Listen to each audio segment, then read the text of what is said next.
that haunted brothel. Hi, everybody. As you can tell, we have already started chatting, Yes, we already have. started drinking our cocktails. Welcome back, Vox Vomitus Vixens. Welcome back to our fans and our friends. It was a long hiatus, a long 3 weeks, so we're happy to be back. Once again, I am your host, Jennifer Ann Gordon, the award-winning author of Beautiful, Frightening, and Silent, as well as the Hotel series, which includes From Daylight to Madness and When the Sleeping Dead Still Talk. I am joined, as always, by my Vox Vomitus Vixens, author Allison Martine, author of the Bourbon books. The soon-to-be-released Move On Melinda comes out Valentine's Day. I was going to say it's very soon. We also have Trisha Mckee, author of the Beyond series. So welcome, ladies. And our fantastic guest today, I have to say, I've been stalking him low level on Instagram for quite some time. He is the award-winning audiobook narrator, as well as the author of the Messy Man trilogy, which includes The Nightmare Room, The Hungry Ones, and Messy Man. He's also an actor, director, playwright extraordinaire. He is all of these things. He's drinking wine. His name is Chris Sorensen. Welcome, Chris. Thank you. Look at that. I missed my cue. Look at that. It's because you were drinking. See, I do the clap, know, and then I like reach for the booze, and I'm like, tell us about yourself. I needed to hydrate, so I've been recording. I got up. We have a dog who has dementia now. So she's now waking up at 5 a.m. and thinking it's 8. So yeah, I'm the one kind of keeping the dog around in the family. So it's my job now to be the one who gets up and feeds her and gives her pills, and so I will say this: I have a cat with dementia right now, and he spends quite a lot of the night meowing at our closed bedroom door, and then when I open the door, he wants me to walk with him through the house to his food dish. Of course, there's always food in there, but then he just stares at it, and I have to move it around with my hand, and then he'll eat 4 times a night. What are we going to do? I know. I was just like, I've never had a child, but I feel like I do. This is a Whippet lab mix, so she's always been high strung. She got left in Hoboken, tied up to a parking meter when she was little. So my wife wasn't my wife when she had Dolly for about maybe 3 months before she met me. So she's known Dolly and me for the same amount of time. So yeah, you're all married to each other. I know, and married to everything that she does. So.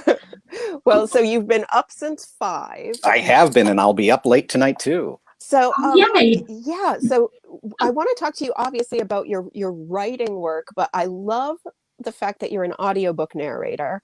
I love that you wrote your main character in your Messy Man series as an audiobook narrator. Thank you for giving us like a little glimpse into that world. It sounds much more intense than I thought it would be. Yeah. Had I known, I mean, I've been doing this for now 12 years. I started at Recorded Books in the city, and I would commute in, and then I'd sit in the booth and have an engineer, and I'd record. I recorded Margaret Peterson Haddix's The Missing series over a period of maybe 6 years, seven books, I think it was. So I got to read that story as it went along. So that's what it used to be. Then they realized, we can just send people off to their home and have them create their own space. And so I did that. I worked out a deal with my wife that I would put a studio in the basement, and that's something you should never do, because if people walk above you, you have to call them and say stop. If the heater goes on, you have to say stop. If the dogs are barking, you have to say stop. So now I've been banished from the house. I was down in the basement, just like Peter in my book. But are you in like a shed now, like a he shed? I'm in a big he shed. I'm in the garage. Oh. So I just came there. This is this is what I've been. That's wearing. Your work uniform. This is I've got a little heater in there, but it's actually it's fantastic. I got a chance to redesign my booth, put it in the way back of the garage. And since we're having work done on the house down in the basement and other things, it was the perfect time to do it. And I wish I had done it years ago.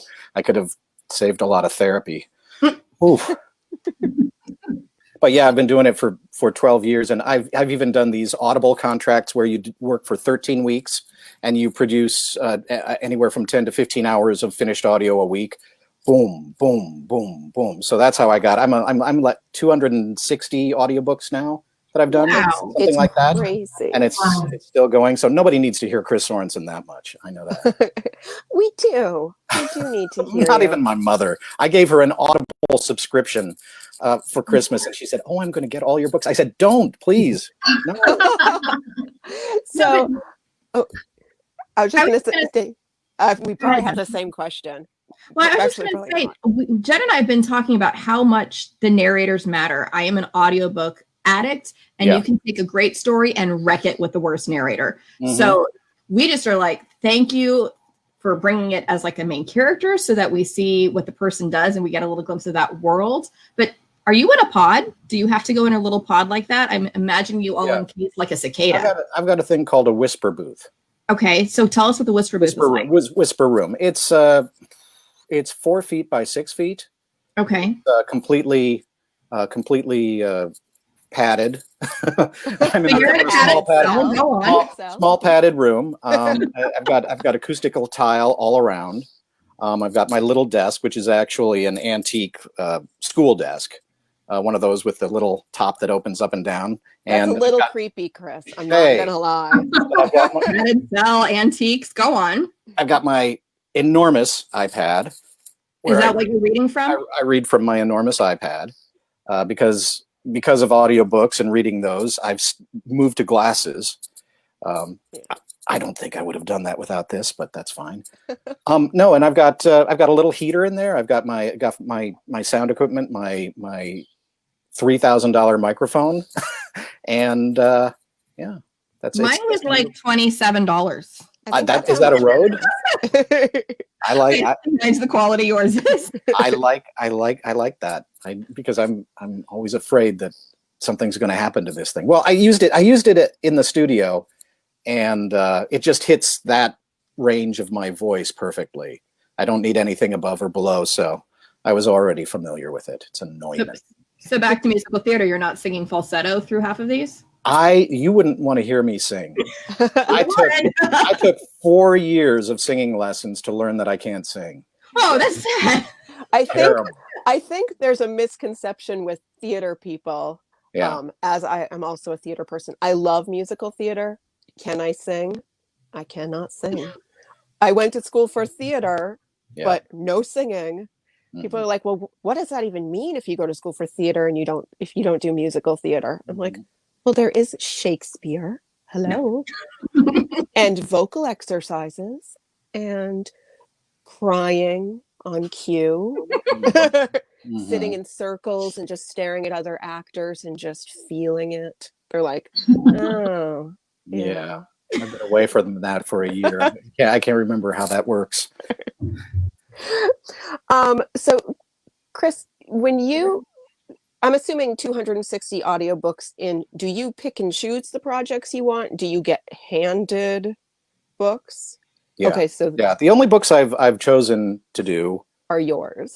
That's not true.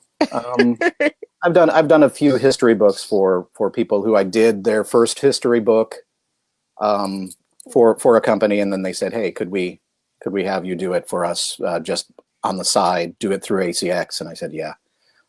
So I've done a few when I was starting to learn, but otherwise it's just, hey, here you go. Here's when it's due. Here's where it starts. Upload it. There you go.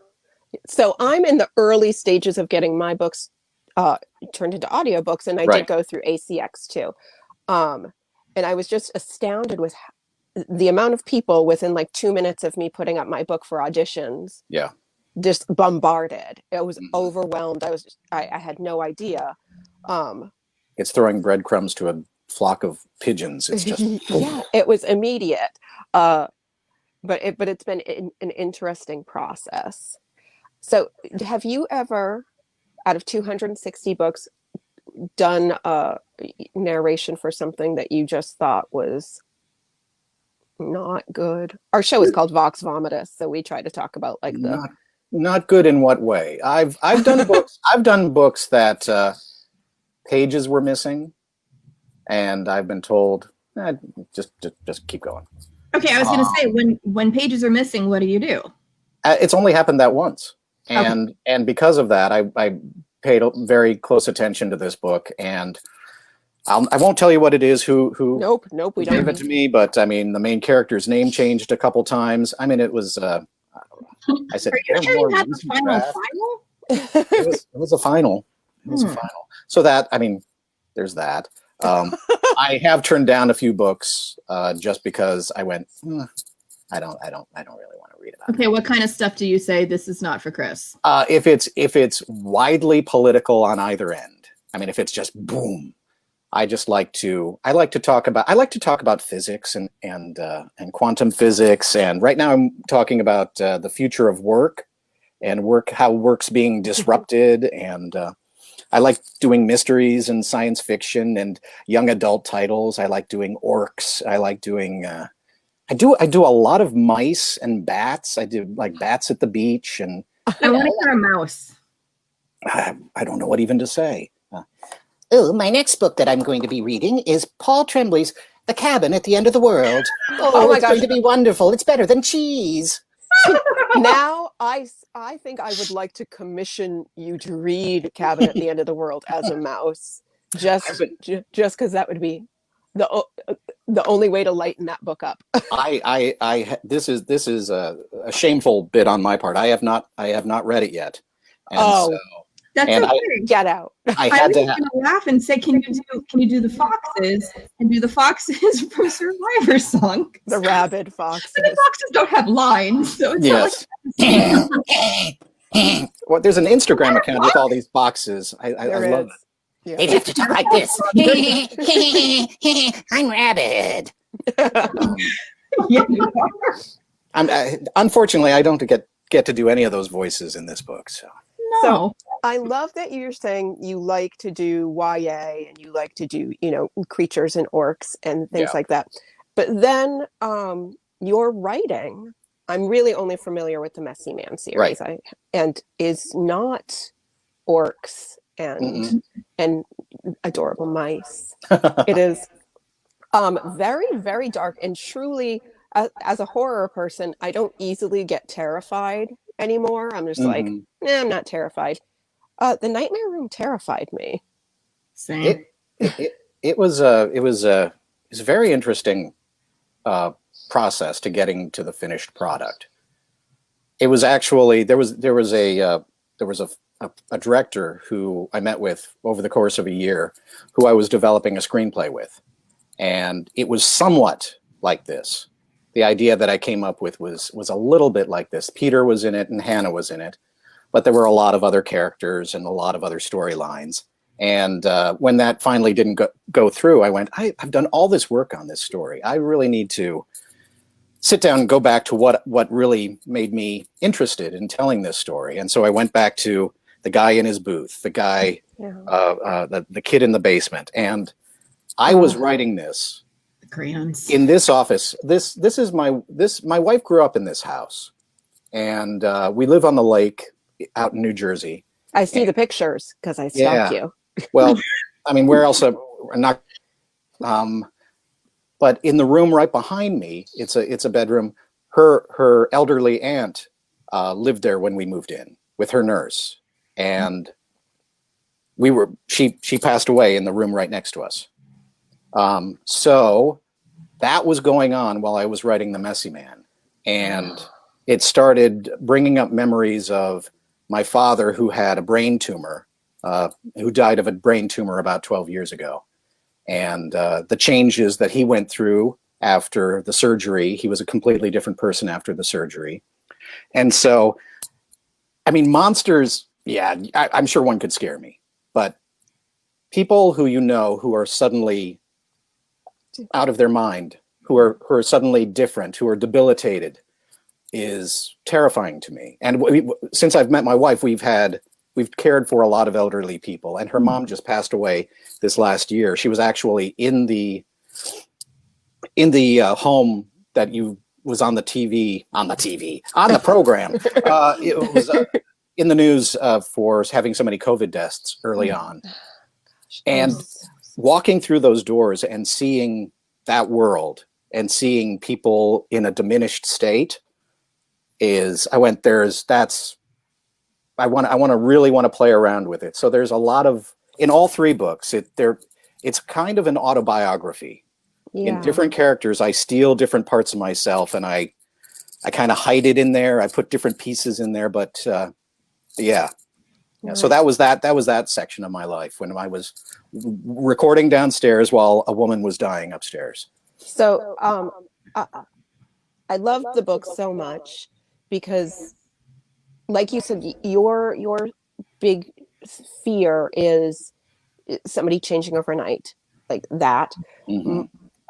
My horror is grief based a lot, and I thought yours was as well, and it reminded me so much of a combination of Pet Sematary and the best of Peter Straub's world building.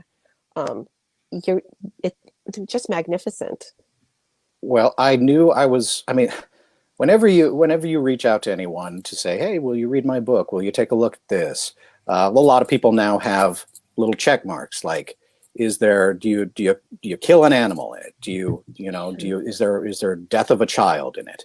And I was like, my books have all of those. Unfortunately, but not for the reason you're thinking. I have to check those. And then I try to do a follow-up email saying, it is what it's about. So I had somebody ask the same thing for me, and I did have a death of an animal. I had a character kill an animal. I did have a death of a child. It was like everything. Is there rape? Is there? And I'm like, yeah. I'm like, I'm checking off all the boxes. But trust me, it's Victorian era. I gloss over it. Was that a flying thing? There's a moth, and it just I was like, do I have a floater here? Now, and it's now on my microphone, so it's like it's participating, and it's probably. I thought it was having a stroke or something. I'm like, oh gosh, oh no, I'm seeing things. It's an actual moth in here.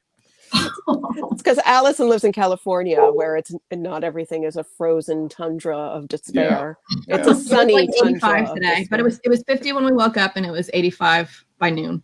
Oh wow! Nice. Wow! Oh. Wow! I know nobody's sad. It's okay. So I'm going to toss this over to Trisha first. Trisha, do you have questions for Chris? Yes. You are involved in so many things. How do you organize yourself, and what do you feel inspires you most in what you do? Organization, on one hand, the audiobook part takes care of itself. I've got mommy and daddy looking over my shoulder every time I get a contract. So they give me, this is when you start, this is when you turn it in, this is if you have any questions about pronunciations, here you go. And here's when you'll get your retakes back and have those back in by then. So that's punch in, punch out, fine. The writing is all over the place. I mean, it's completely different. And theater is more like the theater when I go out to Colorado and direct or go as I'm the, what do they call me? The playwright at large out at Cripple Creek. That is very structured, rehearsal process. But writing, I have never been somebody who writes every day. I write in big spurts, and then it goes down. But I do outline like crazy. My story, I write the story as an outline, always knowing what I'm going to do. And I think it came from, I started as a writing screenplays and doing script analysis for different companies in the city. But what inspires me is the shower. All of my best ideas come when I'm taking a shower. Why is that? Because I have no idea. And I'm like, I wish I could just reach and grab my phone and like type in my ideas, because I'm like, oh, by the time I get out of the shower, I keep my phone there, and I do that, and I'm risking my phone, I'm sure, but yeah. No, we joke about needing a waterproof microphone for authors and other writers that can sound dampen the sound of the shower, and automatically transcribe it to your laptop about 30 feet away so you don't lose it. Because my voice type on my phone is awful, and I know I've done that where I've driven away from someplace and I'm using voice to type so I don't get a ticket, and then I read it afterwards and I'm going, this is possibly Klingon. This is not English. Not to my thought or the essence of the speech. And it may as well have been like I didn't do it at all. Right. Well, they say for inspiration, if you sit and you work in the same spot day after day after day, inspiration will know where to find you. And since I'm not that guy, I mean, I'll write some here, write some outside, sometime one play I wrote completely on yellow, legal pads. It knows to find me in the shower, Yeah. That's your consistent spot. Got my pine shampoo and just thinking, and then boom. If I have a problem in a story, if I'm trying to, reconcile two different versions, going which way should I go? Boom, it'll usually come. So we have a comment. Go ahead, Jen. So this is somebody I know. Her name is Kat. She is an actress, and she is an up-and-coming audiobook narrator, probably. I know that it's in her wheelhouse. She said, water drowns out the noise of life and soothes the mind and body. Yes. It's also what leads to shower crying, I think, is the same thing. The same thing that leads to well, and Laura agrees with you. She says, honestly, I take a shower when I need story ideas. Yeah. Oh, wow. Yeah. I also swimming. You live on a lake. When the YMCA was open, I was going to the Y or going out on the lake here, and maybe it's because I'm a Scorpio. I'm a water sign, so it just. You're a Scorpio? Yeah. I never would have thought that. Yeah. Okay, yeah, I'm 100% a Scorpio. I used to swim in high school, and I never had story ideas then. It would just be, they might be Giants lyrics the whole time. Yeah, I've got my kind of Jack Torrance-y sweater on. I'm a Scorpio. That is a Jack Torrance sweater. Yeah, Christmas present. Oh, yeah, Christmas present. It's the perfect writer's Christmas present. Here's a sweater that you can slowly go insane during a... Wendy? Do you have a favorite accent? Favorite accent? I'm one of those people who can pick up an accent pretty quick, but doesn't do them very accurately. I'm kind of like a stand-up. What are you doing here right now? Look at all you three. You're like the three witches, maybe from Macbeth. Hocus Pocus. Oh yes, from Hocus Pocus too. He's also a very, very good movie. I think they made Macbeth into Hocus Pocus. Was that Russian? I don't know. It's a little bit Russian. It's a little bit from over anywhere else. I was waiting for Roman to come back and go, that's not accurate. I only had to ask that because my husband's Russian, and every time he hears a fake Russian accent, he's like, that's not Russian. No. They don't sound disgusted enough. We spent a week 2 years ago with Russia, a whole gaggle of Russians in Italy at a villa for one of our friends. Igor is Russian, and that's my husband's. Oh yes, name. disdain. What's going on over here? Yeah. There's a lot of is podcast or video cast? I don't know. Yeah. This is my favorite thing. Allison, do you have any questions for Chris?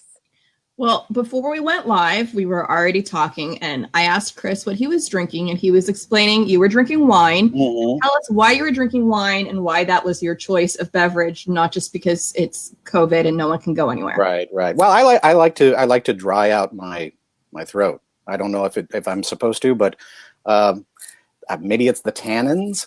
But it gets rid of the all the clicky stuff in my throat that you have to take out later. Same apple juice does the same. Cider does the same. What about cider with whiskey in it? Cider with whiskey is very risky. I don't think I'm going to. I want a T-shirt that says that. But with the Vox Vomitus logo on the back. When you're a narrator, you have to. There's so many things you have to avoid, like cheese and dairy and chicken and pork and. Wait, chicken. Why can't you have chicken? Any protein that I have, I'm just going to my stomach's just going to be making noises trying to grind it up. So My best recording is either late at night or get up, 4 in the morning, something like that. Get up before the demented dog. So Dolly the demented dog. I was going to say there's a good alliteration there with Dolly the demented dog. There is. So, oh gosh, I had a question. Now it's gone. It'll come back. I wanted to ask more about the pod that you use, because the pod. Because when I read Nightmare Room, I was very interested in that whole setup and that pod. And I can barely ride the submarine ride at Disneyland without getting super claustrophobic. You would hate it. Okay, so that's not a requirement though. If you wanted to do, if someone was an audiobook, they could still do it with acoustic tiles and so forth. You don't need to be that enclosed, but is it just the best sound if you're that enclosed? Not necessarily. My buddy who was Nick Sullivan, who's also a writer. He's been in so many shows, and he was on Broadway in a lot of things. He was in Footloose the musical, and he can sing. Newsies, yes, he can sing. He was in like Newsies from the beginning, from the read through. But his booth up until now, he just plunked down like 20 grand for his booth, was his closet with all of his clothes, and he got pointed out at the CPAC, one of the was it CPAC? What is it called? APAC, not CPAC. APAC, the Audio Producers Association conference thingy that I haven't been to for many years. They pointed him out and said, "Oh, Nick's got one of the best sounding home studios around." It's like leisure suits, it's just like sweaters. So no, whatever sounds good sounds good. Christmas sweaters. Yeah, that's it. Yeah, so we have this closet that's chock filled with garbage in our house, and I was talking with my husband, and he was like, "We should clear that out, and we can make you," because I kept talking about your book. He's like, "We can make you a little studio in there." I'm like, "The closet where the mice are?" And he's like, "Yeah." He's like, I'm like, I don't want to be in there. And they're quiet. Voice the mice. I was quiet as mice. So, but yeah. I mean, you can just go on eBay and get some foam, get some acoustic foam, try it out, see what works. I feel like it would just be a recording of me crying because I was in a locked closet. there might be this year. There might be a market for that. I think there's a market. I think it would be like a weird kind of ASMR thing, like just like a girl silently quiet, crying, quieter, getting louder, than going back. You could sell it to people who write Gothic horror, or people who can't cry. People who can't cry. Right? Isn't that sadder? That's sadder. What are you listening to, Charles? I'm listening to someone crying because I can't. Because I haven't felt anything in years. Oh my gosh. So do you do your own editing? We've got a question. And I can't see that because I have no glasses. Lori Schoenfield says, shower crying is my favorite for ideas, and crying a lot happens in the shower. Yeah, I got to tell you, when my dad died, I think I had maybe a good 10-minute cry. And I mean, I still feel it to this day. I mean, we were so close. But I mean, out and out crying was about 10 minutes. When our first dog died, I was in the shower and I was sobbing. I think there's just something about somebody who lies on your feet every night. Yeah. And Weezer would get up and get under the covers. Under the covers and lie on your feet. And you'd move your feet and she'd go, Oh, our Lord Tubby does that. Yeah. He wants to sleep like on our pillow with us, and we're like, no. You live near the feet. But if we move it all, so like Roman and I, that's my husband, we'll just like lay there completely still. Like, it's fine. We don't have to be comfortable. Yeah. So long as Lord Tubby is happy. He is a lord. He outranks us. That's true. Do you find you give your animals like tons of nicknames? Yes. I did that too. I did that with Whisper in this latest book. I was like, Mr. Tell, Whisper. I was going to go on with more nicknames because our dogs have 5,000 different names, like Stretch Armstrong, Mrs. Lapidus.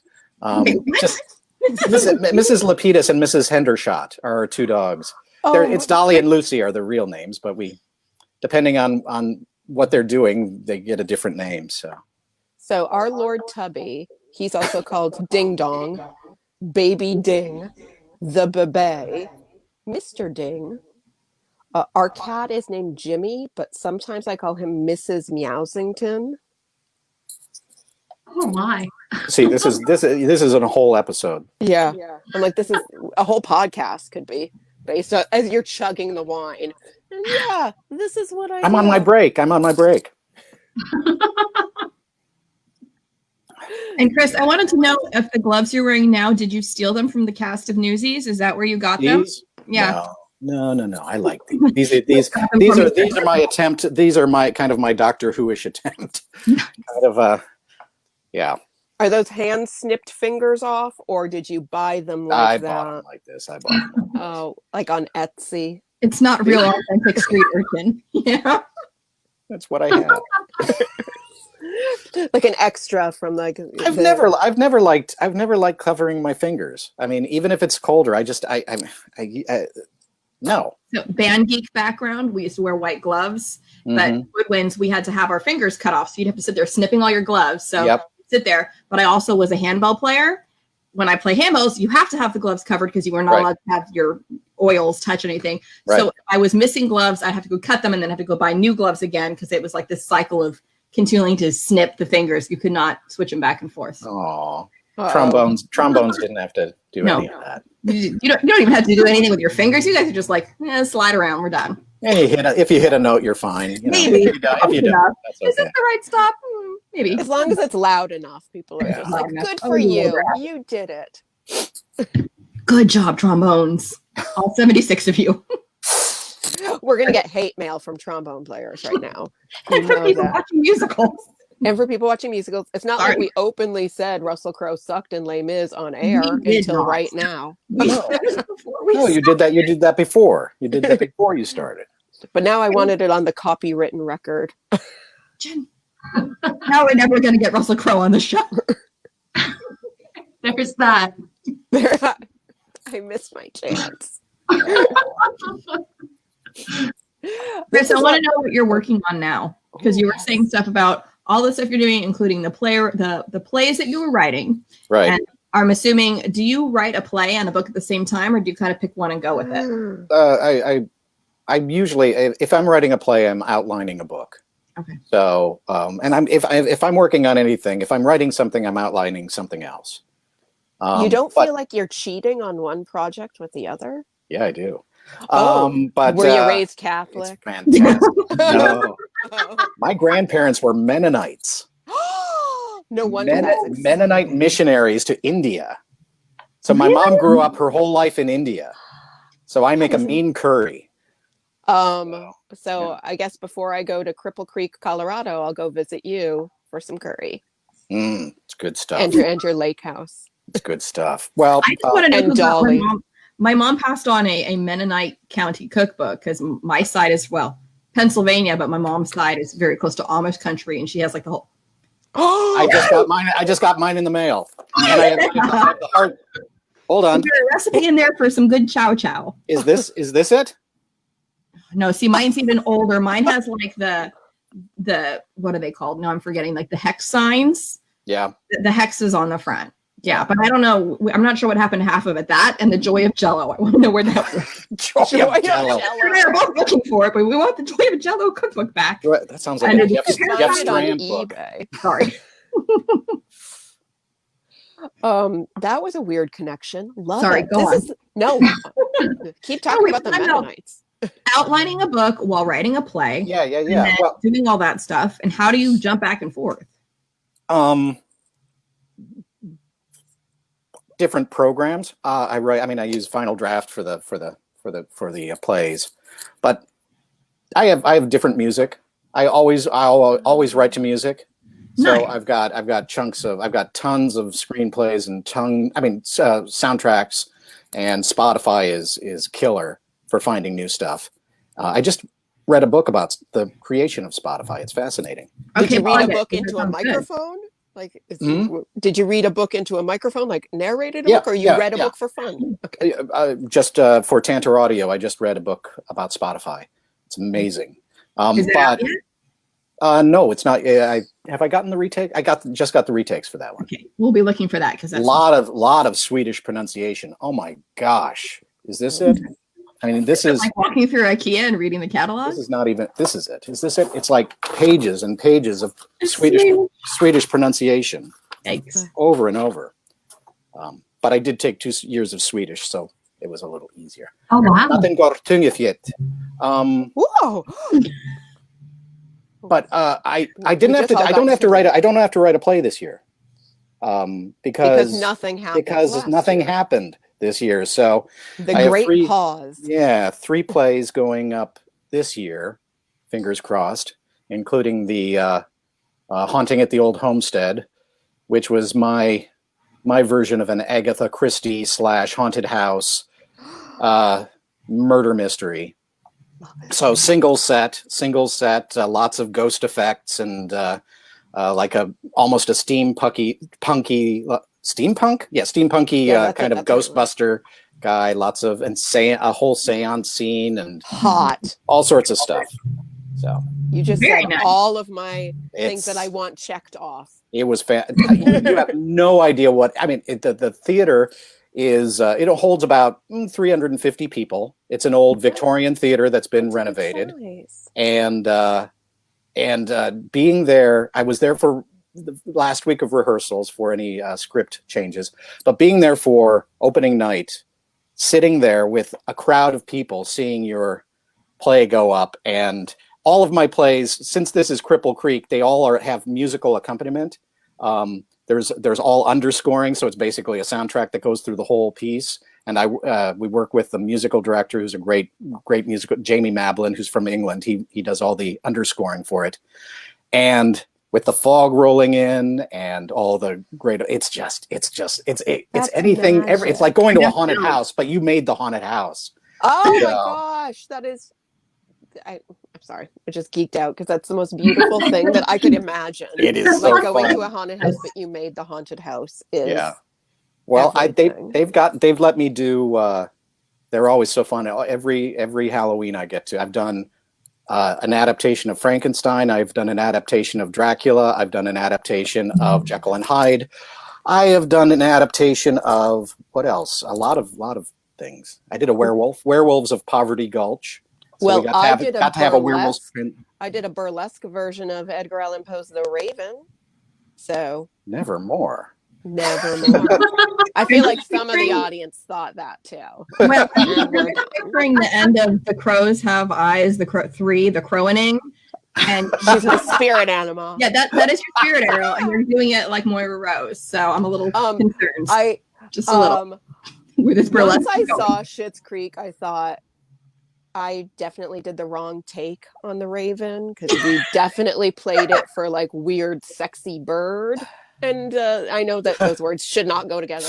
I get it. Weird, sexy bird. Weird, sexy bird. But, it is what it is. The crowing is probably... The crowing. Who has the bebe? That is why my dog's nickname, one of his nicknames, is the bebe. I think that there are going to be a lot of bebes named Bebe. I think a lot of people binge that early on in the pandemic. My friend Kat has asked, are your plays available through a publishing house? No. Oh, Kat, sorry. I'm so sorry because they are funded by the city of Cripple Creek and the Butte Theater and Thin Air Theater Company and are proprietary. I'm commissioned to write each and every one of them. So. Wow. So what you're saying is we all have to do a field trip to Cripple Creek to go see all these and then go stay in the haunted Stay in one of the 2 haunted hospital hotels. Are there other places to stay there just for those of us who want to be alive in the morning? Oh yeah. It's an old gold mining town. And there's casinos there now. So it's like a little modern, little old times. You can go on ghost tours. There's a great old cemetery walk that you can go on. And Oh yeah. And there's Maggie the ghost who's in where is she? There's a building where she is reported to be waltzing around on the second floor, and it's the building. I want to meet Maggie. Maggie.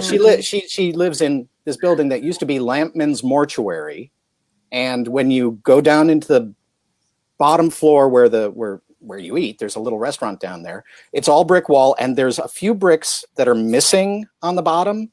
And I asked one time, why is that? And they said, well, they would do the examination, final examinations, the autopsies or whatever, preparations upstairs, and then through the walls and the brick down through their channels that run down in the wall and out like drains. So everything used to drain down this way. So that's where you're eating. Yeah, they have great pancakes. I feel like that is our end note for today, ladies and gentlemen. They've got great pancakes. They do. Chris, you are fantastic. We could keep going for like hours and hours. Unfortunately, we cannot. Oh no. I guess it's time for me to eat something that won't digest so loudly and get back to the booth. Back to work. Yeah. How about pancakes? Maybe pancakes are fantastic. They would be great. I have a Costco size thing of pancake mix. That's then a good I idea. say, in honor of tonight, you eat your pancakes and have some more wine and Wow. get back to work. Wine and pancake. It's a wine and pancake kind of night. 2020 is a wine and or 2020, and now 2021 is a wine and pancake year. Yeah. Yes. Yeah. Yep. This is bourbon, but whatever. It's bourbon and pancakes. That just seems a little sadder. But, okay, hold on. They may not have it now, but Trader Joe's has bourbon barrel aged maple syrup, and it is divine. Children do not like it, but I'm like, bourbon at breakfast? It's syrup. It's totally fine, and it's totally delicious. fine. It makes you feel like you're in Europe when you can just drink at 6 a.m. Give me a straw. Yeah. Thank you, everyone. It was great to be back here at Vox Vomitus. Next week, our guest is, I want to say, Nola Nash. It is Nola Nash. Thank you, Allison, for remembering our 6-month schedule that's coming out. So thank you, everybody, for being here. Thank you to Roman Sorotin, my husband, and our producer. Thank you to Pam Stack, our executive producer. Thank you to everybody at the Global Authors on the Air Radio Network. This has been a copywritten podcast from the Global Authors on the Air Network, and we will see you all next week.